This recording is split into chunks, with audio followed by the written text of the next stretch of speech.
நம்மளோட லைஃப்பில் every one will say this, you have to become this, you have to become that, உனக்குன்னு ஒரு aim இருக்கணும் அப்படின்லாம். ஆனால் யாருமே உங்களுக்கு ரிமைண்ட் பண்ணாத ஒரு விஷயத்த நான் சொல்லவா, நம்ம எதுக்காக ஓடிட்டுருக்கோமோ, நம்ம ட்ரீம்னு நினச்சிட்ருக்கோமோ, அது ஒன் டே ரியாலிட்டி ஆகும். On that day please take time and just be happy on that moment. ஏன்னா என் லைஃப்லையும் அப்படி ஒரு விஷயம் தான் நடந்துச்சு. I once dream of going live on satellite channel and ஒரு ஹோஸ்ட்டாக இப்படி இருக்கணும் அப்படி இருக்கணும் அப்படின்லாம் நினச்சிருக்கேன். And today it happen just like that. No big signs, no reminder, just quiet moment that made me realise, oh my dream has come true அப்படிங்கிறத.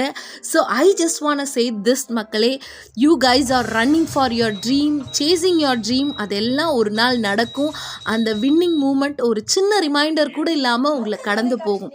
But நீங்கள் அதை அப்படி கடந்து போக விடாதீங்க. ஒரு சின்ன பிரேக் எடுத்து, இதுக்காக தானடா இத்தனை நாள் ஓடினேன், இதுதான் என்னோட ட்ரீம் அப்படின்னு அந்த ட்ரீமை நினச்சி சந்தோஷப்படுங்க. அதுதான் நான் சொல்ல நினைக்கிறேன். அண்ட் தேங்க்ஸ் ஃபார் வாட்சிங்.